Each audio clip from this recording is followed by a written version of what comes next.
What's up, everyone? Welcome back to the Builders of Web3 show.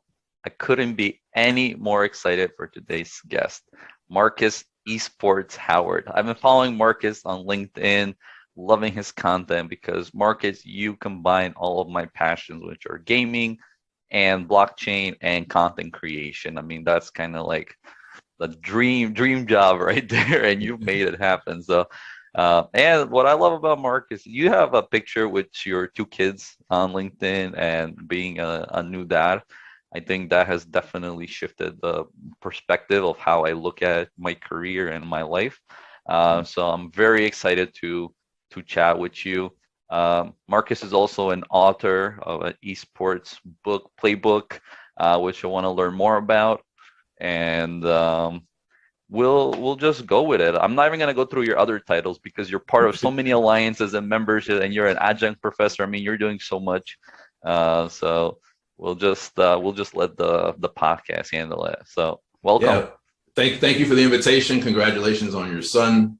Thank You're you. right. Having kids, it changes you for the better. I like to say it's like leveling up or like prestiging. To use a Call of Duty reference, it's like a new level. There are some challenges, some great opportunities, and it's just a new perspective, a new lens that you can use to improve your entire life. Yeah, definitely. I mean, I was having a one-on-one with my manager this morning about like a career discussion, and she was asking me like, "Oh, where do you see your career in like 5 years?" And I'm like, "Well, you asked me about a year and a half ago, probably director, VP. Mhm. Now I'm happy with my current role and my work-life balance." So she's like, "Okay, I understand that." She's like, "I have kids as well." So mine definitely has shifted that. So we'll see. Why don't you start, Marcus? But do you mind telling us a little bit about your background? Sure. So my parents got me, my brother, and my sister, me Super Mario Brothers 3 for Christmas when we were Yeah, 6. And from there, I was just like captivated by video games and then by extension technology. So I knew like in the 5th grade, my teacher asked everyone like, "What do you want to be when you grow up?" And I said, "Video games." It's like I didn't know what that meant, but I knew what I enjoyed and I wanted to do that for the rest of my life. However, I could make that happen. oh, Um, in 9th grade, my brother and I started writing our first app, coding our first app. It was a video game on the TI-83 Plus graphing calculator. It's really ironic because my parents were trying to get us to learn, like not force, but like highly encourage, right, us to learn the code because they understood, they didn't know what it was, but they knew what it meant from a opportunity creation standpoint, right? yeah. Career development, future, building a sustainable future, safe future. And they wanted us to learn it, but we had no interest in learning how to build Web 1.0 apps. Like, Yeah. there was a dawn of the commercial internet. So we had this book, it was like 600 pages, HTML, CSS, JavaScript. We had ignored it. They wanted us to do like an hour a day learning it. We wouldn't. As soon as we found out that video games were made with code, because of our love of video games and wanting to make our own game, we started like voluntarily learning how to write Visual Basic. Yes. So you just had to get inspired. Right, right. And so that was the aha moment for me, as I reflect on now, 15 years as a professional and 30 years as a gamer, on like, if I had known more about the career paths and the business opportunities in the gaming industry, that there was an industry, that I would have made better decisions as a young man, both, in middle school, high school, college, and even early into my profession. And I don't regret the decisions I've made so far, but I know I would have made better decisions if I had better information. That was the genesis, the inspiration for the book. Right. No, definitely. Like me and you were talking right before we started recording. It's like I used to game and I was like getting good at it. And about 7th grade, I was being told like, "Hey, you're almost in high school. You should probably take your life more seriously and stop being so." So back in Macedonia, where I'm from, we used to have the internet cafes. Mm-hmm. And it would be like 5-on-5, they're on computers, and we spend there. If we were on the soccer field, we were in there, and we were just that was our thing. That was where Yeah. we hung out. And it was told like, "You're spending too much time here. You should probably do something more serious." And I took it, and I said, "Okay, I'm gonna stop. I'm gonna cut down significantly on the video games." And I mean, obviously, like you said, I don't regret it, but hey, I could have been a pro Counter-Strike player or something. That would have been a cool job to have. Yeah, yeah. Those are some of the, as I understand it, the highest paid, or some of the most highest paid esports players from a team perspective is those who play Yeah. CS:GO. So yeah, you could have had a completely different career. Nothing against the one you have now. Yeah. It just would have been different. And the funny part is Macedonia is like we're really so I noticed in here in the United States people like trying out new games and like a new title comes out and people try that. Eastern Europe like Macedonia and like Russia, Poland, we still play the OG games like the Half-Lives, Counter-Strikes, like Warcraft 3, like all of those.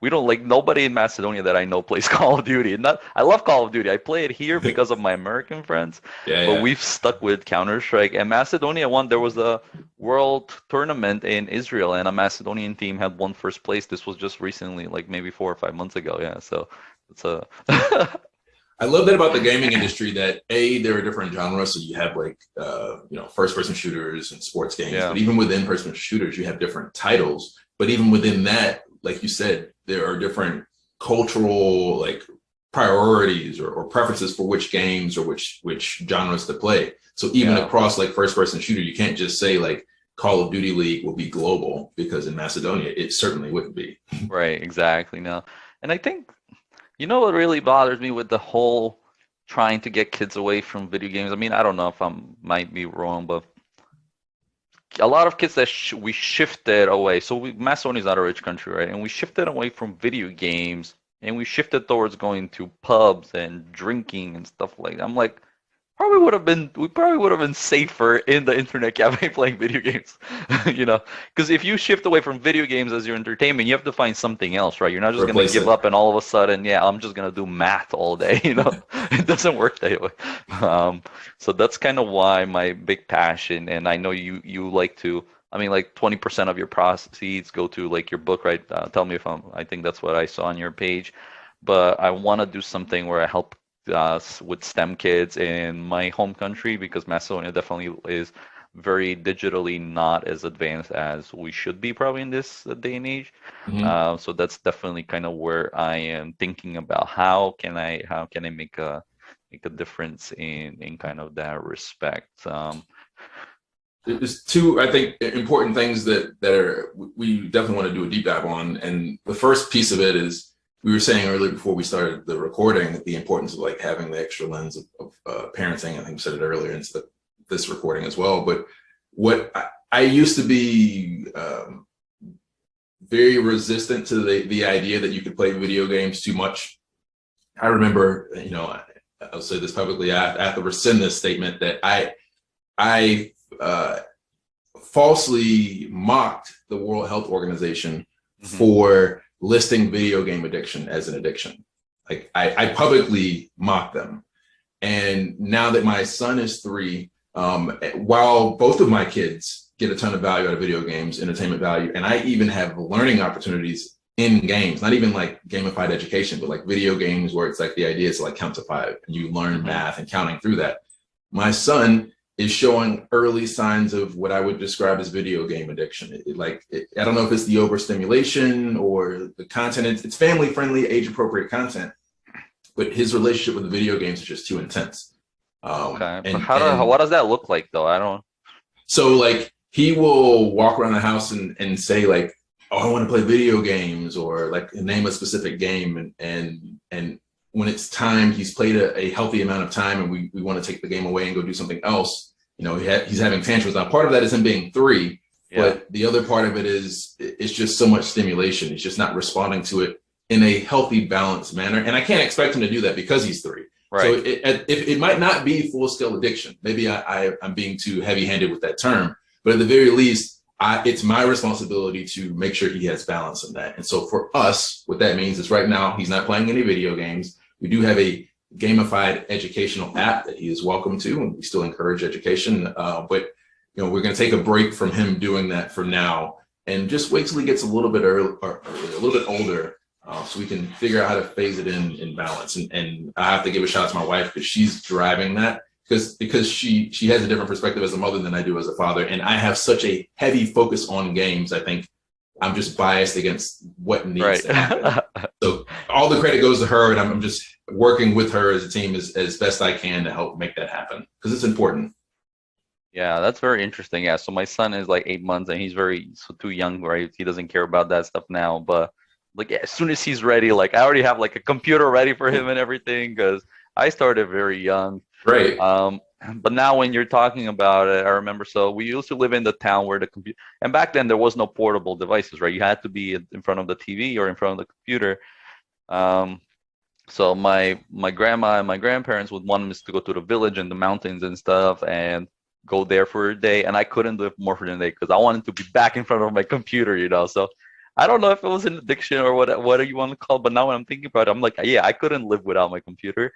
Um, but now it's even harder because you can take it anywhere, you know. Like I Mhm. see kids at the mall and they don't look around, you know, they're just right there is their game or their iPad in the stroller and they're just clicking. They might as well not be outside. Yeah, yeah. And then um, again, that's why I think the balance is important. The other side of that though is again, like I have a technology career almost exclusively because of video games. right. Again, literally, my parents were trying to get me to learn the code, and I didn't want to have anything to do with it. Like my daughter, she actually bought her first virtual currency when she was like 1.5. I was playing Fortnite back at the other house I used to rent, and my wife needed me to go move some furniture, so like turned off the screen but left the PlayStation on. And then like later that day, she's like, "When did you spend $10 on the Sony PlayStation Store?" I said, "I didn't Yeah. buy anything on the PlayStation Store. We got the bill." And Maddie understood that the controller was on. It was like just pushing buttons, not even playing the game, just pushing buttons. She Yeah. bought $10 worth of V-Bucks, you know. So now she's so technically adept, you know, for her age. And my aunt was telling me this. She misquoted it from someone, so I'm going to butcher the quote even worse. But you know, before the 21st century, you were illiterate if you couldn't read or write. In today's age, you are illiterate if you can't use a computer. Yeah. So it's that balance of like, and I'm not good at it. I'll admit that I'm not good at it. I'm trying to find that balance, but it's important to have like enough technology, but not too much technology. It's definitely, yeah, you want to be outside, you know, you definitely healthy in nature because I do feel that after a while on the computer, no matter how much I love it, your brain like sometimes you get foggy and you're like I probably spent too much time. um, but it's a delicate balance because like you said, you know, the best athletes in the world, the best people who become the best, they are immersed into their sport, right? Like you don't Mm-hmm. yell at a or like you know you won't argue with LeBron James's kids if they're playing too much basketball, you know. So if your kid ever wants to become like a professional gamer, then Mm-hmm. how do you balance that? So, but I mean, I understand. I mean, I guess even too much basketball, there's got to be a balance. You know, you got to rest every every once in a while. I think that's important as well. As most parents don't make that connection, see that parallel between like traditional sports, and they never argue when the kid is outside shooting hoops for hours on end, Yeah. right? And you would never in the middle of a basketball game with two teams playing a crowd of people go in and say, "Hey, it's time to leave. We're gonna go have dinner." Yeah. You were just saying that earlier, right? Your shirt says I paused my game to be here, Yeah. right? Or this game to be Pause here. my game But to be you here. you can't do that with an online game. Like Right. you're playing CS:GO, your team is just gonna lose. You can't not have the five people play Yeah. CS:GO. 5 people. Right. Yeah. You can't have just four, right? Like you need the entire team. Oh yeah, no, that's funny. Yeah, I mean, I gotta get my wife to watch this because I'll be in the middle of a FIFA game. She's like, "Can you just pause it?" I'm like, "No, I can't pause it. It doesn't work that way. It's like No I'm one else is gonna pause their screens. exactly, yeah." Or like somebody will walk in front of the TV. I'm like, "Okay, you're not gonna walk on the soccer field. Why are you walking in front of my TV?" So I know I get a little bit carried away, but I get also very, very excited about it. So. You are an adjunct professor. What do you teach exactly? I taught for the first time, officially taught. I've been educating, I Okay. guess, you know, a good portion of my career, but officially as a teacher, I taught a class called Esports Business and Trends. And it was in a kind of a senior capstone course. So Hmm. everyone in my class, or 80% of them were seniors, or a couple of juniors, and one graduated. And it was about, you know, defining the esports ecosystem and the important business components that make it function, but also like what are the trends that are defining the short term, midterm, and long term future of esports. Okay, that's cool. And okay, so you said they're like seniors. Okay. So what are kind of the things that, okay, so you talk about trends. Are you, how do I word this? Um, so what's a kind of like a topic or something? Can you give an example of kind of like maybe what you would cover in a lesson or something? Sure. So you follow my content on LinkedIn. Yeah. I tend to be contrarian. Mm-hmm. Some people say controversial, but I'd like to say contrarian. And I don't do it just for the shock factor. I just happen to believe that there are bottlenecks in esports and education and brand engagement. And just the ideas that I have, some people agree with me and believe in me about that, but the general population doesn't. So one of those contrarian thoughts is that esports is a bubble right now, a house of cards. And I'm not saying, and I always try to clarify this, I'm not saying that esports is going away. I actually believe the opposite. I believe that esports is here forever, that it's going to fundamentally redefine sports, brand engagement, and education as we know it, have the exact same impact on those three things as we've seen the internet have on those three sectors over the last 20 years. That said, I believe most tier one teams are grossly overvalued. I believe that there's really kind of almost like a triangle of silence, or like a code of silence between like investors, the teams that have raised money from those investors, and then the people who either work directly for those teams or are vendors of those teams. And they are collectively perpetuating this I would say like a myth really, that there is more opportunity in esports than actually exists. Let me say that differently. 60% of esports, the revenue that comes from esports and the viewership that comes from esports is in Asia. North American teams have leveraged the engagement and the revenue from the global ecosystem, which is mostly Asia and almost non-existent here in the US, to paint this picture of this massive opportunity, which is why you see publicly traded companies in esports that many of them are here in North America are not doing well in the public markets because they have created this like artificially inflated valuation and value proposition that has not yet been achieved. So for example, Esports Entertainment Group is at risk of being delisted from the NASDAQ because their stock price right now, their share price is under $1 a share. Okay. But in the same breath, if you go and look at the Forbes, like 10 most valuable esports orgs, the valuation, I think on average is somewhere like, I don't know, $250 to $500 million. So there's a mass like disparity between those two. And in that class, I addressed that. I addressed how mobile is going to define the future of gaming and esports, blockchain gaming, the importance of equity and inclusion. Those are topics that we discussed in the class, and I assigned video games for homework. Oh, that is, so we'll get to that. So I just want to clarify a couple things. So when you say tier one teams, kind of what do you mean? You mean like the professional teams? So there are tiers of, it's my opinion, again, this may be contrarian, that esports over indexes on sports and not enough on video games. And so even the structure of esports almost identically maps traditional sports. So you might have like the G League for the NBA and then the NBA, right? Or like minor league baseball, major league baseball. And the same is true for soccer or football, depending on where you live. Where you have like different tiers of professionals, and then the highest tier are the ones that compete on national stages and all the highest, you know, the salaries and all the glamour, right? The same thing happens with esports. I can't really name any tier 2 or tier 3 teams. Actually, Bear Claw Gaming is probably tier 2, maybe tier 3. The tier 1 teams are the household names everyone knows, like FaZe Clan. Like FaZe Clan, right? Team Liquid, TSM, Fnatic. The list goes on and on. There are about 10 or 15 of those that are tier 1 teams. And the vast majority of them, I believe, have grossly like inflated valuations. So I was very surprised though, because if we just take it as that they're public companies, I saw that from your LinkedIn post, because like the Los Angeles Lakers are not a publicly traded company. I feel like they have an investor and the owner puts the money in there. Like I was very surprised that these are like public companies. Yeah, and that's part of that kind of cone of silence, if you will, that I think is what's happening here, is that you're right, most, I don't know, I think only 1 or 2 sports teams in all of sports, maybe 5 in all of sports, are publicly traded. Yeah. Most of them are privately owned. And one of the other misnomers in the space is like all this revenue is being generated.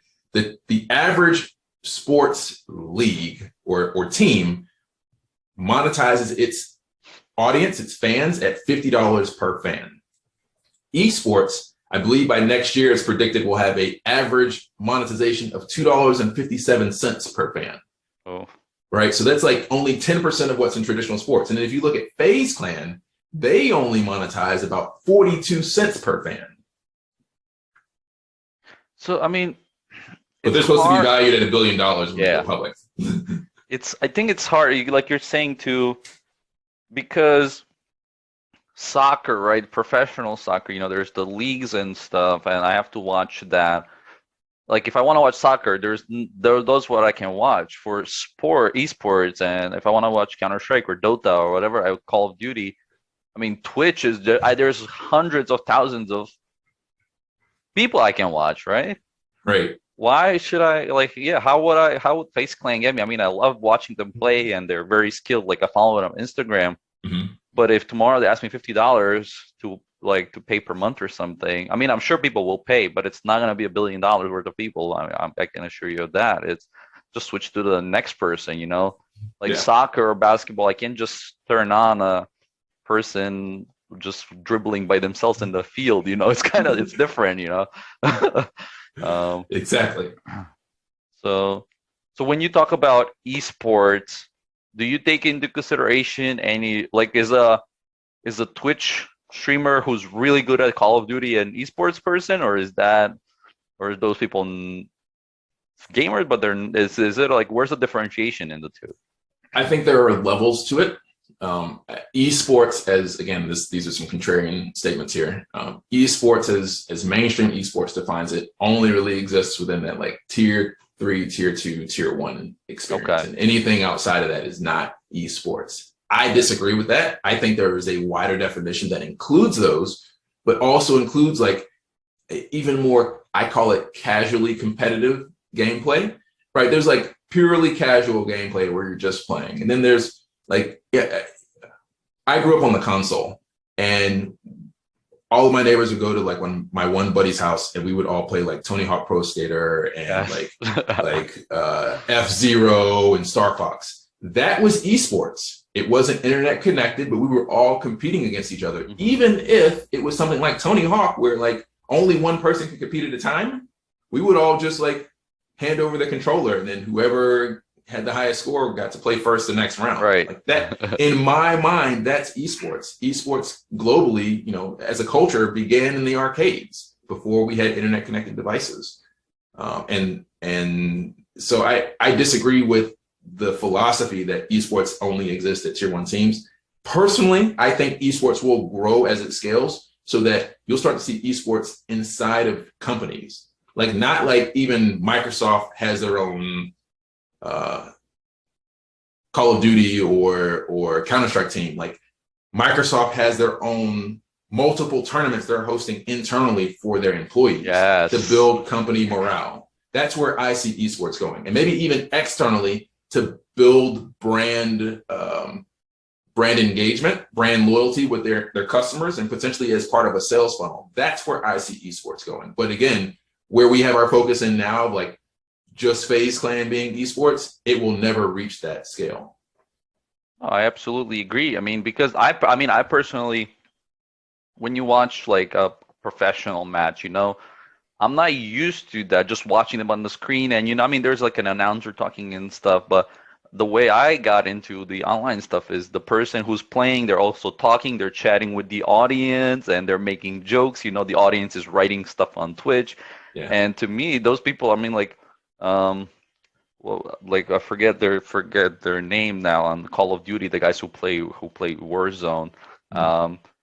Like they make jokes, and that is the fun part for me. And I consider them, I mean, based on their skill level, I'm like, you guys are like definitely pro athletes for me, It's like, right. So I guess it's like just, I think it's always us as humans. I need to talk about is instead of creating a new space, we just take what exists and just put it online now. And I mean, same thing with the blockchain. How many blockchains projects don't have to be on the blockchain? We're just replicating everything. I think with same. So that's why my shout out to my last episode with Jason and Ian. We talked about innovation and creativity. and how you have to do some blocking and to create these new worlds. It's just taking something from soccer and just putting it on online, and now you're calling it an esport. It's not going to scale. It's not going to, right? It's totally different things. You cannot just copy the same models and necessarily that it's going to work. So I'm definitely always like conflicted in that. It's like, what is an esport, right? Or professionals, like, and what about streamers and things like that? Um, so that's very interesting. So in your class, yeah, you mentioned that you assigned video games as homework. Like, what kind of? I was like, what kind of video? Like, do you tell them like, I'll go play 3 games of FIFA and bring me back a report, or? That's basically what I did. So my last company before I got into esports was called Project MQ, and it was an indie game discovery platform. So I was solving game discovery, which I still believe today, and really over the decades, has been the biggest problem in the gaming industry. There are 1.3 million games in the industry. 75% or more of those are made by independent game developers. So just like indie music, indie film, like small teams, more creative, more smaller budgets. But in 2013, the average game developer, which was an indie developer because of the percentages, only made $500 of revenue for the year.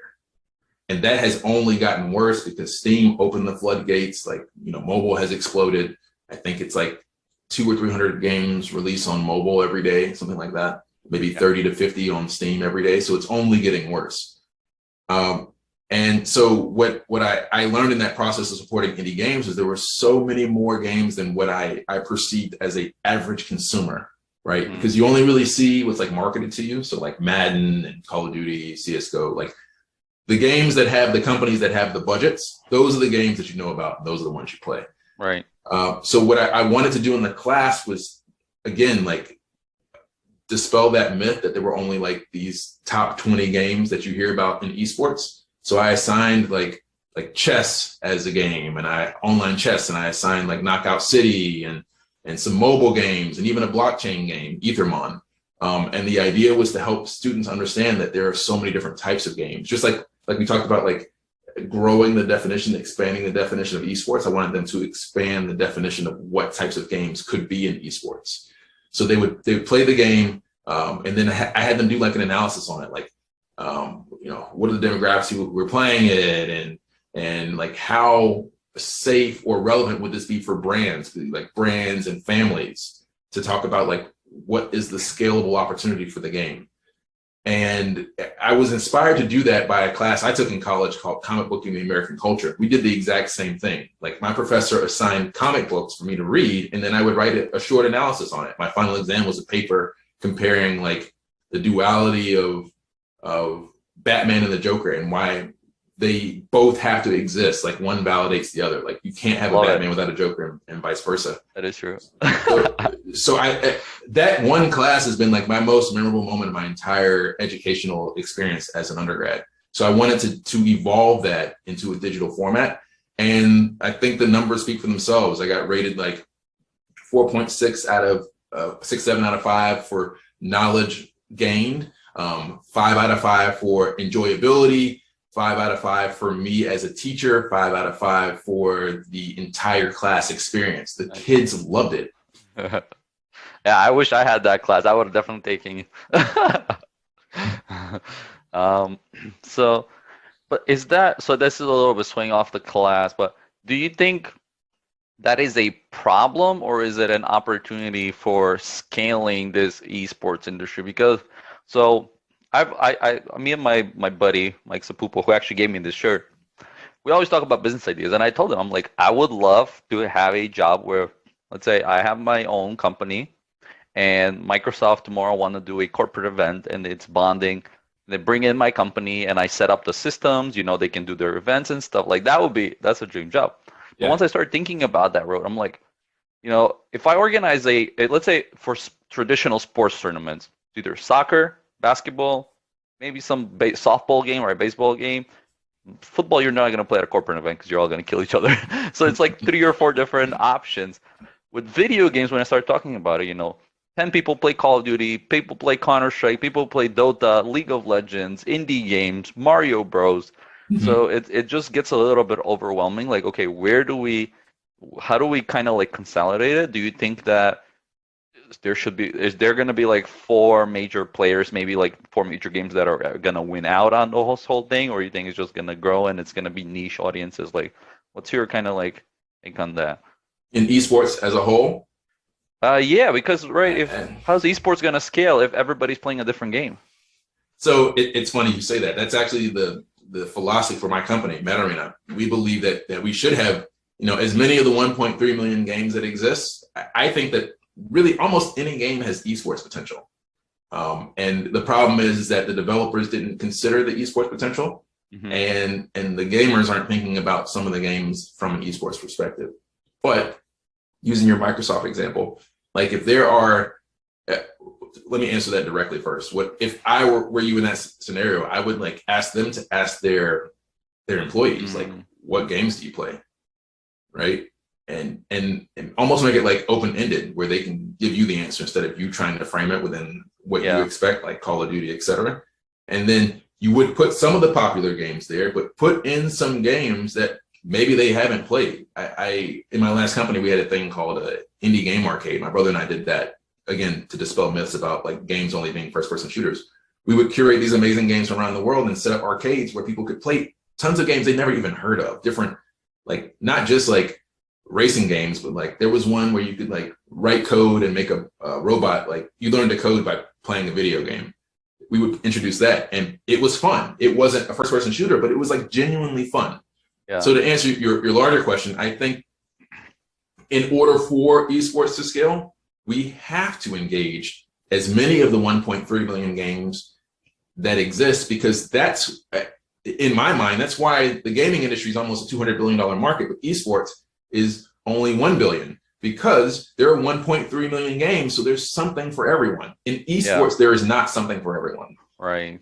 And that makes very much sense. And I think going beyond that, I can't find the statistics. I wish I could have had it to pull it up, but most of the world, I was surprised. I don't know. I probably shouldn't have been, plays mobile games, like in the poorer countries. Like people, right now, I was thinking about it. Like people can't afford like a 1,500. Even I have a $1,500 computer, and it still like lags on Warzone and stuff. I'm like, what am I supposed to get? A $3,000 computer? Like these games are becoming so advanced. It's just not a viable option for everyone. So I think the mindset has to shift to like, most of the world plays games on mobile. How do we turn that into esports and all of that stuff? So that's like a whole different thing.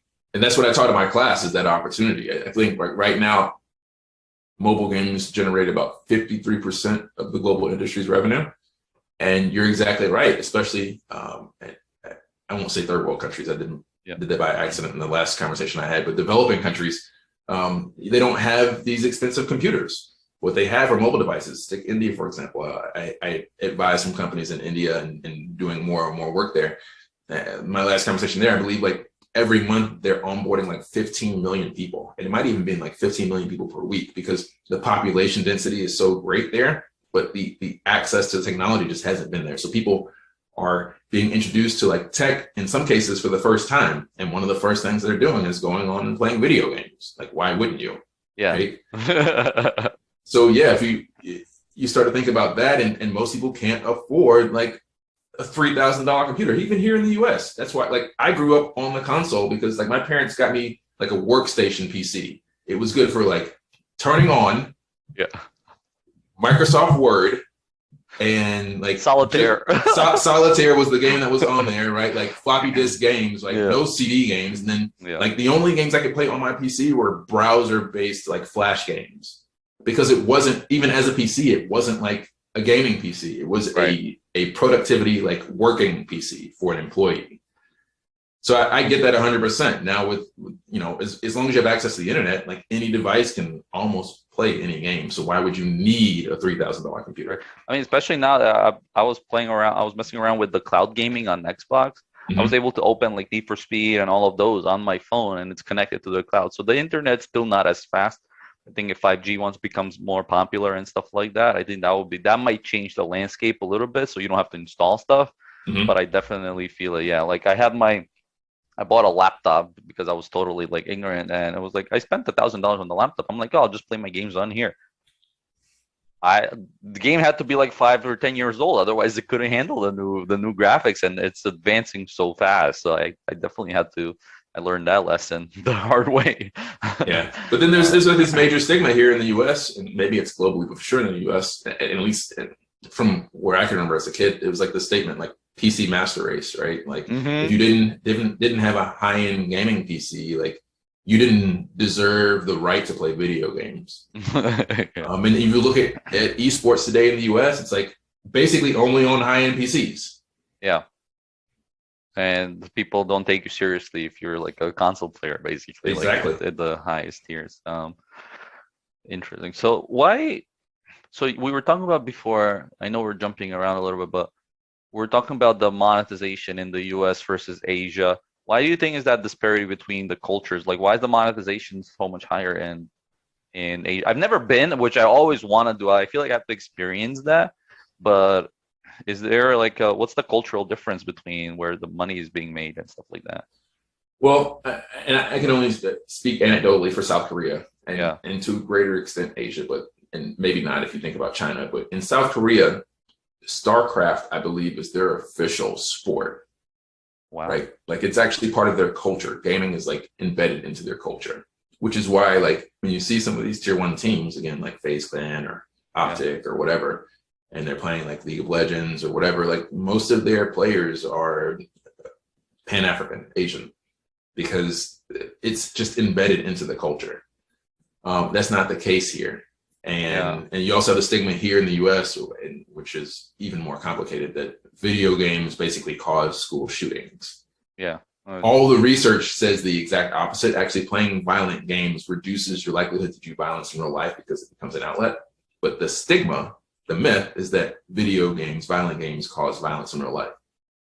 Yeah, that's what I was thinking about when we're talking about the Microsoft example. I'm like, would Microsoft allow me to bring in Call of Duty as a team building event and people just shooting each other? I mean, Maybe Halo.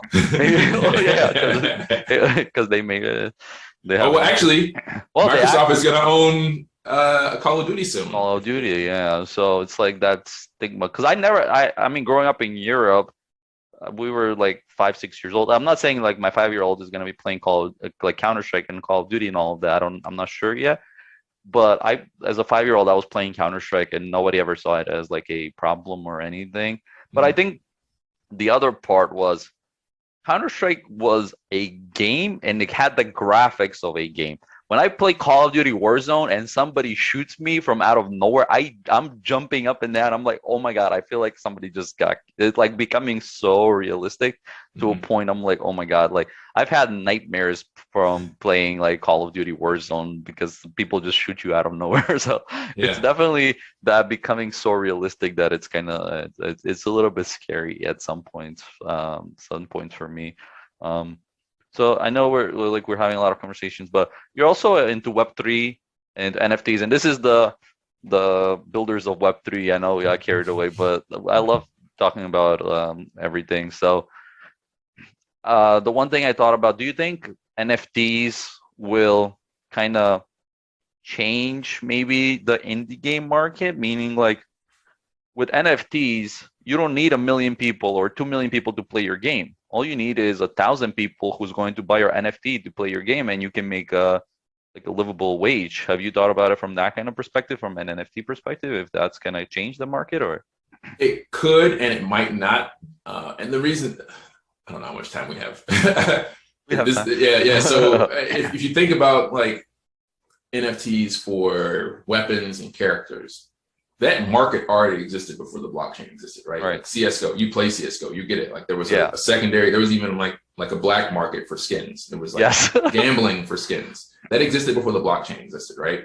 You know, same thing for like World of Warcraft or Diablo. Like Diablo had its own, you know, auction house that they got rid of because introducing that basically destroyed the gameplay experience because it made people like hyper index on the economics, which ironically we're now seeing here 10, you know, 10 Yeah. plus years later, or 5, 10 years later here with what's happening with NFTs, where quite frankly, most NFT or play to earn games suck. They're not fun. The graphics aren't good. They just don't compare with what you're getting out of traditional AAA games or even like indie Yeah. games. But I get that it's also like early, but it can be early as a technology, and the front facing piece of it is still gameplay, and that technology is mature. So let me say this differently. Crowdfunding has also exists for years. Yeah. That's what I was kind of referring to. Basically, yeah, it's crowdfunding. It's Kickstarter is a thing. Kickstarter actually mentioned that they're going to get into blockchain, NFTs, Web3. So yes, it could work because it's already working. Kickstarter has proved that model. I don't know if the model is sustainable to charge like $300 for an NFT. And yes, if you sold 1,000 of those at $300 a piece, then yes, you could fund a team. In my mind, I keep going back to this movie. Have you seen The Incredibles, Disney Incredibles? I know of it, but I don't remember like what. Okay, so it's like a movie, an animated movie about like a family of superheroes, and the main villain is this kid who basically gets like ghosted or dismissed from the main character, and so then like out of his resentment, he grows up into a villain. He's like a tinkerer, like an inventor, and he becomes like an inventor who doesn't have like natural superpowers, but he builds technology that makes him super. And there's this key point in the movie where he says, I think it's the main character, he's like, I want to give everyone powers, because when everyone has powers, no one will have powers. I like that.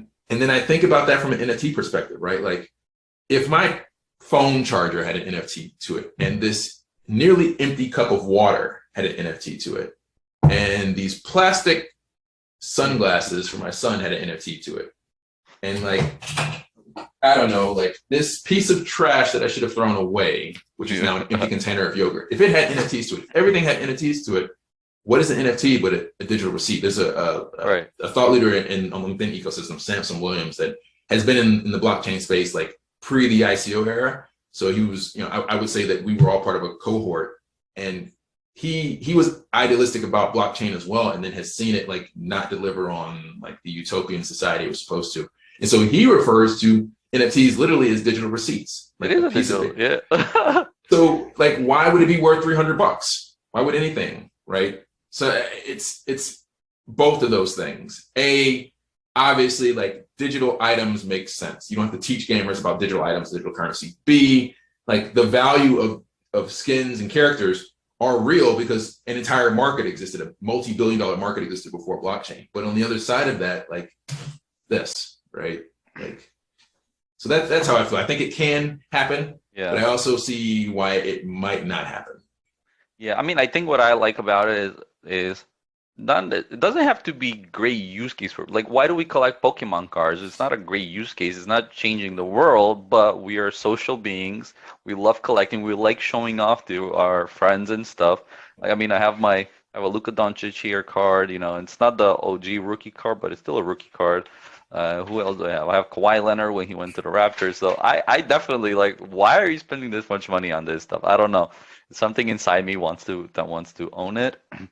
But I think with like where the NFTs to me make a difference is this card, if in 20 years Luka Doncic makes it to the Hall of Fame and he wants to know who supported him, right? Mm-hmm. He doesn't know if you bought this yesterday or 20 years ago, right?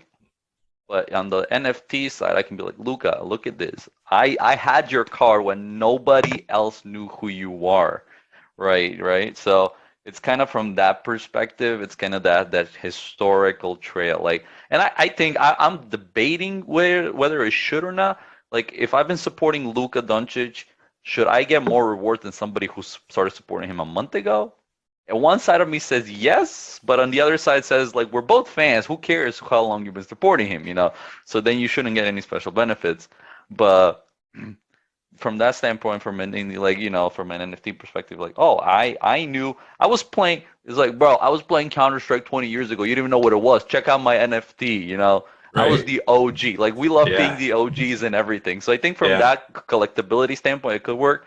Or like, hey, I supported Counter-Strike when it was being built on Kickstarter. I know it wasn't on Kickstarter, but like, it's more from a bragging standpoint than anything else. I agree with that. I think like the providence piece of blockchain is important across the board, but particularly in digital assets, which everything is becoming a digital asset or hybrid, however you want to, phygital, wherever this is growing to. But yeah, I think it's important to know, like, if I'm a creator and there are people who were supporting me back when I was Marcus Blockchain Howard, before I became Marcus Esports Howard. Like, that's important to me as a creator. Like, I appreciate the brand loyalty and the support. It doesn't necessarily make one person like more important than another, but it's value and importance in a different capacity. Right. So I can certainly appreciate that. And as a hobbyist, a former hobbyist game developer, and someone who, you know, my brother and I backed over 300 game projects on Kickstarter. So if I was a game developer, I would certainly like have loyalty to people who supported my game early. So I get all that, and I get the bragging rights of saying like, oh, I was there in the beginning. Like that, all that it has value. I don't know like how more important it might be to another thing, but it certainly has value. So I see that and I support that. It's just like, I get it. I mean, there's a lot of things with no use cases or it shouldn't be on there. So I definitely get both sides. Like you said, I try to look at both sides of the argument. And I mean, because I personally hate it when people are like, oh, you have a podcast for Web3. I was in Web3 like in 2015. I'm like, who cares? I don't care. But at the same time, I see somebody who's really good at Counter-Strike now. I'm like, bro, I played it 20 years ago. You know, I was this, and they're like, I don't care that you were. But to me, it feels good, you know. So it's kind of like it's a love-hate relationship. I guess it's like our egos or something. You're right. You know, I think, you know, there's a great book called "Ego Is the Enemy" by oh my god, that book is, I've read it 10 times. Ryan Holiday. Yeah. So I always try to like check my ego before I speak, and I'm learning. I'm not a master at it, but yeah, you know, I as part of my ego, like Bitcoin launched on January 3rd.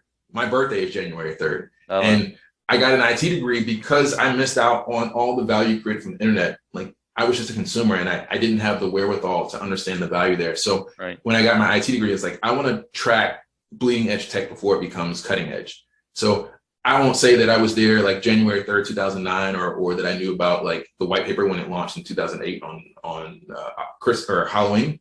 Yeah. But I've been following it very closely since the beginning. And so I take a degree of pride in that, for being a supporter from the technology, especially because up until like 2 years ago, you caught a lot of flack for being associated with Bitcoin and blockchain, and it wasn't mainstream. It wasn't a trending topic. So I had to like eat a lot of crap sandwiches. Yeah, I don't know who's going to see this later, but a lot of crap sandwiches to get to where we are now, where there's now these like people who were just kind of immediately became blockchain and NFT and crypto experts. Like, anyway, so I get your, I say all that to say I get your point. Yep. Okay, so I want to get your opinion on play to earn. I think that's one thing I haven't been able to get behind. I think I haven't gotten behind it because the game sucked for me. Entertainment. Like I tried, was it Dungeons, Kingdoms, something? What was it, DeFi Kingdoms or something? And I'm like, oh, a lot of people are talking about this game, and you open it. And I'm like, okay, this looks like a game we used to play like in the early 90s, maybe 80s, maybe even, I don't even know when the heck. So I haven't gone behind it. Even Axie Infinity kind of, you know, has cool stuff. But I'm like, I'm not going to give up Call of Duty to go play this stuff. So I want to ask you where you are with play-to-earn games. Do you think they're the future? Do you think it's like still too early to tell? I think they could be the future. You know, in a best case scenario, I would love to be paid every day to play video games. Like not be rich. I mean, being rich would be even stellar. But if I could be like comfortable, right, get my groceries, put diapers on my kids, and my job was to play video games, I would love that. I think the average gamer would love that too. I don't think that's where we are now, and I don't where the industry is going. I don't think we'll get there because it's not about playing for the sake of fun. Sure, anything you do like that becomes a job. Like I've interviewed folks who used to be like high level like CS:GO players or other games, and they stopped doing that from a streaming perspective because it felt like a job and it took all the fun out of it. And granted, like LeBron James has to treat basketball like a job if he wants to be as good as he is, and you said that earlier. I don't know how many people will want to do that then if it becomes a job, but I think it could be sustainable if there is something you're generating that has value. Right now, I'm concerned that, to use the Rick and Morty metaphor, we are just a couple of steps. We're basically creating slavery with extra steps. Yep. in developing countries and stuff like Right, that. in developing countries, and it could just as easily be done here in some of the lower economic areas. So I'm really concerned with that approach that we're recreating slavery in a digital frontier. That's my biggest concern. So I can't get on board with that. Also, like it's basically just like this investor group. There are no real gamers playing the game. It's people who are in it because their incentive is to make money. And as soon as that incentive goes away, they go on to the next project. Right. So do you think that, when I was thinking about this, do you think it would be different, or we could, if we separate play to earn games from entertainment? Like we have jobs and we have hobbies, we have things we do for fun, we have the things we do for work. Would it change the landscape? Okay, this game is made for you to earn money. If you play, you're going to earn money, but then you can also have your entertainment games. I personally think that might change some things, because if I go into Axie Infinity thinking, oh, this is for me to earn some extra money, I'm going to feel very different about it than, Antonio, you're going to have so much fun and you're going to earn money. I'm like, okay, I'm not having fun and I'm not earning that much money, so maybe separating the two could change the way we look at things. I think that's a possibility that certainly has its value. The question again is like, is it legitimate earning or is it slavery? And maybe like, I was in a multi-level marketing. I've done multiple multi-level marketing jobs, like pyramid schemes, as a professional or as a young entrepreneur. And one of them, I sold coffee. And the biggest criticism about coffee, or not coffee, about multi-level marketing is that they are pyramid schemes. Mm-hmm. This particular group was brilliant. Like they addressed that right at the front. It's like, yeah, we are a pyramid scheme, but guess what? Everything is a pyramid scheme. Like look at Activision Blizzard, right? Bobby Kotick has, depending on who you ask, ruined gaming culture and esports as a whole. But he has presided over one of the most popular and successful companies in the history of the gaming industry. And as a result of his success, which includes loot boxes and sexual harassment and him threatening to kill a person, one of his employees, the acquisition that he has helped achieve will now result in him potentially getting a $400 million parachute because of the conversion of his equity into cash. It's a pyramid scheme. He ends up getting that. All the while, he like laid off 50 people in the esports division. And again, like people have accused him of under his watch, his company employees like raping people and drugging and all of this, right? Like some people say there's like a drug addiction issue within Call of Duty League, right? Wow. Like all of this happened under his watch, but he helped grow it. Like he was the top of the pyramid, and now he's going to get a $400 million parachute. So like pyramids exist everywhere. So from that perspective, I don't want to too harshly criticize play to earn games, because it's not like that particular structure is only unique to play to earn. So that's where I am with it. Yeah. Okay. So this podcast is much about like the industry and is about the creator. So I want to get a little bit more of about you. And the one thing I'm always interested in about it when I'm recording this podcast, trying to create content on LinkedIn, if you want to be consistent, it's a sacrifice. I mean, it's not easy to post every single day. A lot of times you're like, holy shit, do I have to post again today? Mm-hmm. But that's kind of what they tell you is the formula is post consistently, answer people's comments, and I know you're very active on that. How do you balance that with having your other job, having your kids, and everything? Does it ever get overwhelming? Where do you stand on that side? The short answer is it gets overwhelming. I don't do a good job of that, and I think because I have seen success in LinkedIn that I overinvest time in it. So I'll be having conversations because I'm trying to create, like, my philosophy is always like play it forward. I'm always investing into my network because I believe I improve the quality of my network by investing into the people that are in it. And that helps it grow and creates, and I've gotten a ton of inbound opportunities, right? Like I had a $30,000 contract that I got, two $30,000 contracts I've got from my LinkedIn network that I would not have gotten outside of LinkedIn. So I certainly have received some value out of that investment in time. But ironically, just having a conversation with my wife earlier today, like conversations and meetings I'm having may not necessarily translate into immediate dollars. And so while that doesn't make them not important, I have to balance doing that with like making sure I can pay my rent next month. Right. And so creating content doesn't necessarily do that directly, but it does indirectly. And so that's the challenge for me, is like finding that balance. Finding that balance, yeah. I think for me, I mean, I think once for me it's even hard because I started by giving back, right? You said pay it forward and stuff. But eventually, at some point, I'm like, okay, I'm gonna start asking for money because this is taking so much of my time. Like, I'm writing like a 3 paragraph response where I can be downstairs like with my son, And I Yeah. love helping the people, but at the same time, I'm like, okay, how much can I handle? So right now I'm in that position where I'm kind of trying to balance, and that's what I'm trying to see if 5 people ask me the same question, I try to make like a YouTube video or a posted response on it Mhm. in order to try, and then I just send the link to people because it's very hard to enter each person individually. And I think But I feel bad about it. the key there, and not to interrupt you, the key there is like to acknowledge that to the person before you send the link. It's like, I appreciate you reaching out, Sure. and I want to give you the right information, but I've already answered this and I'm so short on time. So I've Yeah. answered it here, but I appreciate you making time to communicate with me. And I wanted to let you know that I value your time. Yeah. That's definitely something that I have to work on. And I also started doing, I'm like, if I don't feel like posting today, what I started doing is instead of looking, I have to post every day, I try to look at it as I have to post 4 times or 3 times this week. Doesn't matter if I do it Monday, Wednesday, Tuesday. Doesn't matter if I do it all on a Monday. And that's kind of like me personally that I'm trying to balance that. Something that's been helpful for me recently is like I'm trying to vary the amount of content I put in my content. Like I'm not being enough short form. Like some of my stuff is like paragraphs, like you said. And so like I'm trying to distill that down into something that can be high value in a sentence or two.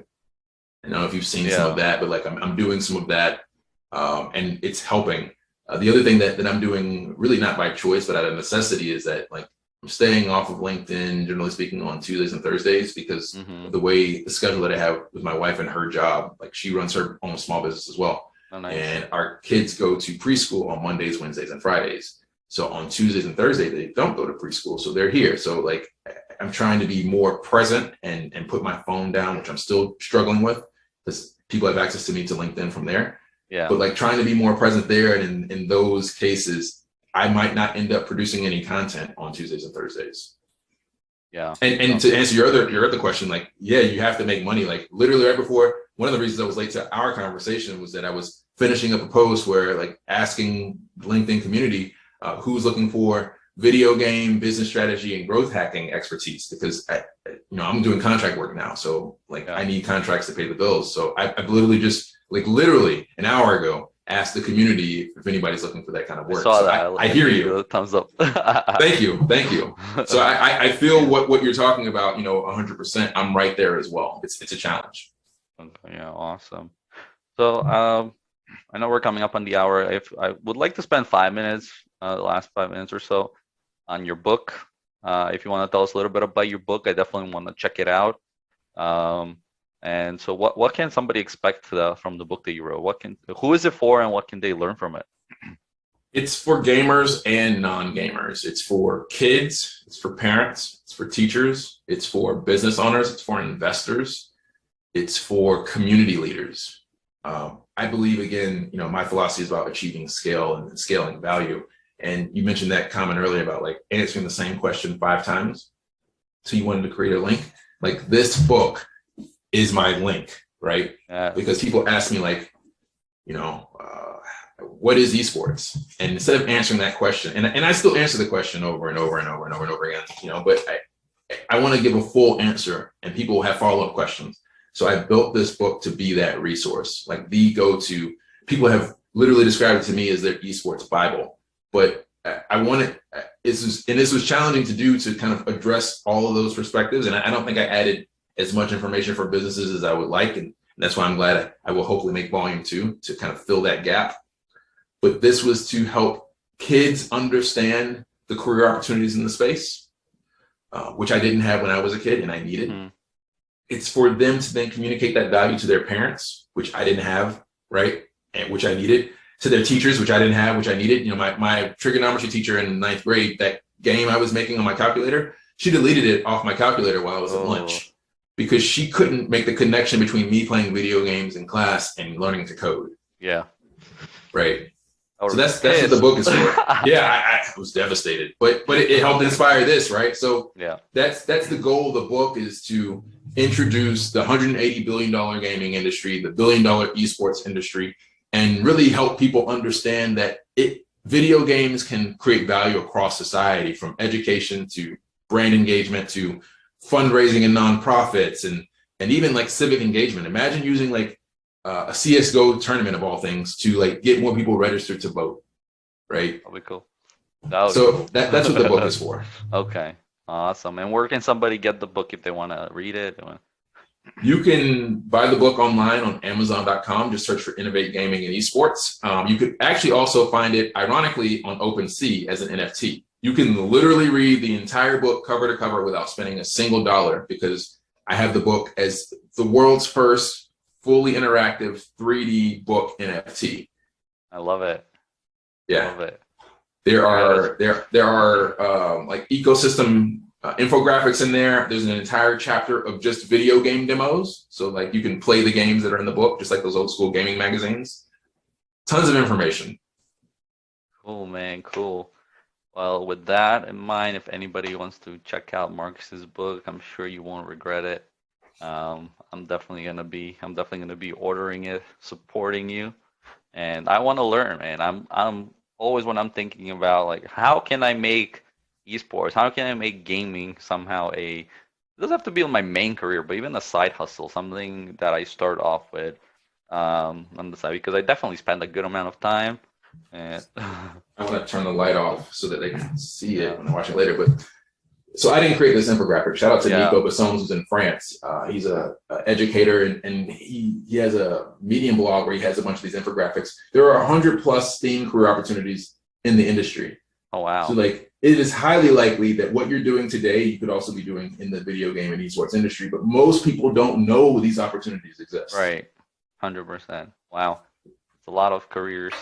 I can't even think about that many careers in data science. Well, thank you, Marcus. I thank you for taking time out of your busy schedule to chat with me today. I know our listeners would love hearing this conversation.